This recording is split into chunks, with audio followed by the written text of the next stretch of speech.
Depuis des jours, il vibre pour un événement qui se passe à plus de 8000 km de la Colombie, plus précisément de cette ville, Zipaquirá, située dans les Andes colombiennes. C'est là qu'est né Egan Bernal, le futur vainqueur du Tour de France cycliste, dont les exploits ont enthousiasmé tous les habitants de sa ville natale ces derniers jours. La victoire d'Egan est un grand prix pour tous les cyclistes qui, pendant tant d'années, ont représenté la Colombie dans différentes parties du monde et en Europe. Et je pense que c'est le moment où le cyclisme colombien avait besoin de ce grand titre. Ce samedi, pour l'avant-dernière étape de la Grande Boucle en France, il y avait foule sur la place de Zipaquirá en Colombie pour suivre l'ascension de la ville de Val Thorens dans les Alpes. Étape que Egan Bernal termine avec le maillot jaune, juste avant l'arrivée à Paris.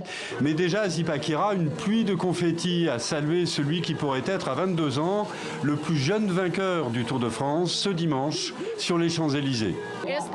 Cela va rendre ce sport encore plus populaire et c'est merveilleux d'être cycliste et de voir triompher un Colombien qui a tout donné si jeune, parce qu'il faut se rappeler qu'Egan est très jeune.